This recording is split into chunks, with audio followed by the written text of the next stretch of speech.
Yo pasaba metido en las chancadoras con mi mami al lado de ella, prácticamente. De ahí yo minería hacerla, no la hacía en ese entonces porque era muy pequeño. Pero ya la minería, cuando yo ya metí mano, se puede decir ya a los 10 años en adelante ya. Minero, sí, ya me metía a los túneles, ya metía piedra, ya ayudaba a valletear. Esto es Nambija, Ecuador, un pueblo minero donde la minería artesanal y la búsqueda de oro predominan desde la época colonial. Hasta hace pocos años el visitante encontraba aquí miles de niños trabajando en situaciones de mucho peligro.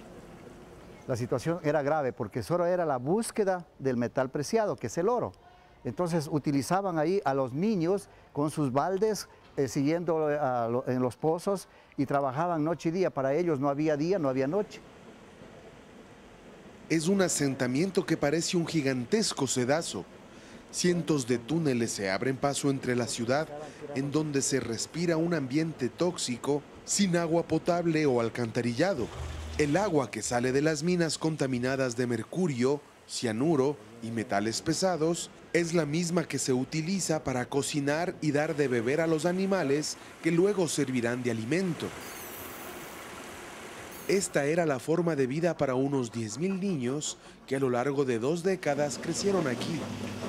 La contaminación es tan pesada que hay que hacer algo rápido. Y en este tiempo hasta era un poco dicho, medio triste, que la mayoría de los niños de Nambija andaban como con freno de mano, porque la contaminación del mercurio, de este metal pesado, era tan pesado, tan dañino.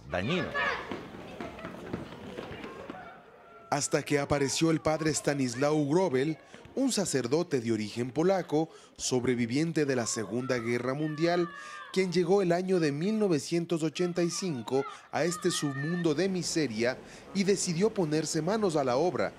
La estrategia era poner los niños y las madres y los padres un poquito para que tengan una perspectiva, una visión, que la mina es la mina.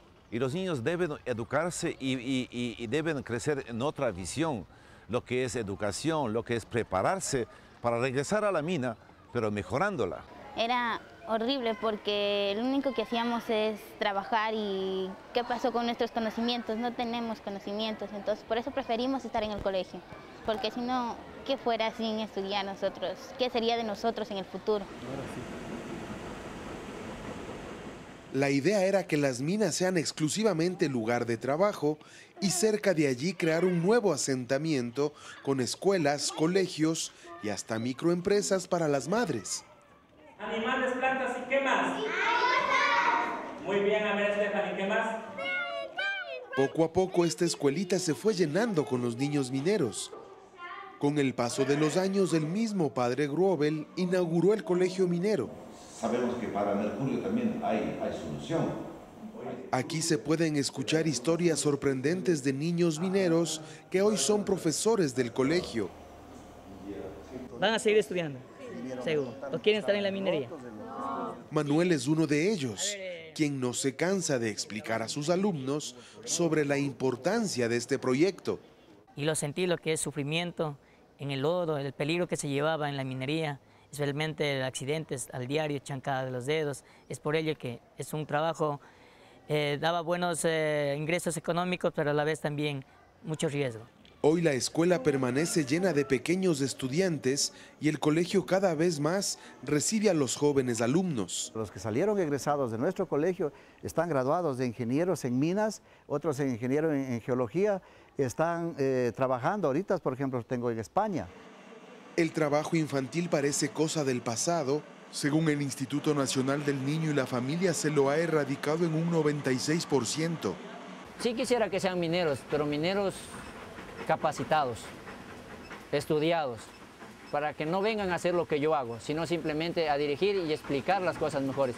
Porque de qué vale ser estudiado y venir a hacer lo que uno hace, por eso mejor lo soy artesanalmente, que lo sé mejor. Entonces, para eso es el estudio, ir para adelante. Y yo pienso que el padre, con esa idea que tiene la minería, es muy bueno. Yo creo que este abuso, esta situación del pasado en Nambija y en este sector, por lo menos aquí, no existe. Por ejemplo, la función de absorción. Aquí tienes un hueco. siempre se dice que con un dedo no se puede hacer gran cosa.